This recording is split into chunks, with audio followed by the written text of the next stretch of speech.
আসসালামু আলাইকুম। তো ভাইয়ারা, আমি আজকে তোমাদেরকে দেখাবো তোমরা কিভাবে বাড়িতে বসেই রেজাল্ট বের করতে পারবে, সে নিয়ম এবং প্রসেস আজকে আমি তোমাদেরকে শিখিয়ে দেব। তো অনেকের সামনের এসএসসি রেজাল্ট প্রকাশ হবে, তো তোমরা ভাবতেছো কিভাবে রেজাল্ট বের করবে, তো সেই প্রসেসটা এখন শিখে নাও। তো দেখো, তোমরা সায়েন্স বা আর্টস যে গ্রুপে থাকো না কেন, তোমাদের সাবজেক্ট কিন্তু 12টা। কিন্তু মনে রাখবে যে রেজাল্ট যখন হিসাব করা হয়, রেজাল্ট হিসাব করার ক্ষেত্রে তোমার সাবজেক্ট ধরা হয় 10টা। কিভাবে?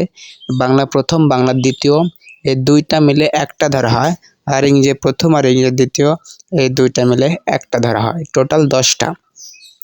এই 10টার মধ্যে আবার থাকে 4 সাবজেক্ট। 4 সাবজেক্ট অনেকের অনেকটাই হতে পারে, যেটাই হোক না কেন, এখানে উচ্চতর গণিত ধরা হয়েছে 4 সাবজেক্ট। 4 সাবজেক্টে কিন্তু এক্সট্রা একটা মার্কস আছে। 4 সাবজেক্টে যদি কেউ এ প্লাস পায়, তাহলে যত পয়েন্ট পাবে তত পয়েন্ট থেকে 2 বিয়োগ করে করতে হয়, 2 বিয়োগ করতে হবে।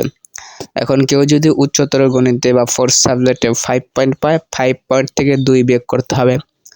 যদি 4 পয়েন্ট পায় তাও 2 বিয়োগ করতে হবে, 3 পয়েন্ট পেলে তাও 3 পয়েন্ট থেকে 2 বিয়োগ করতে হবে। এখন 2 বিয়োগ করে যা মার্কস থাকবে, মনে করো 5 পয়েন্ট থেকে 2 পয়েন্ট বিয়োগ করে 3 পয়েন্ট থাকলো। এখন এই 3 পয়েন্টের কাজ কি? এই 3 পয়েন্ট যারা 9টা সাবজেক্ট থাকলো, ওই 9টা সাবজেক্টের সাথে যোগ হয়ে যাবে। মনে করো এখানে রসায়ন আর জীববিজ্ঞানে 3.5 পয়েন্ট করে হয়েছে, এখানে কিন্তু এগুলো সাবজেক্টে প্লাস নাই, কিন্তু এখানে যে উচ্চতর গণিতে এ প্লাস পাইছো, 5 পয়েন্ট পাইছো, এই 5 পয়েন্টই তোমার সেগুলোর সাথে যোগ হয়ে যাবে।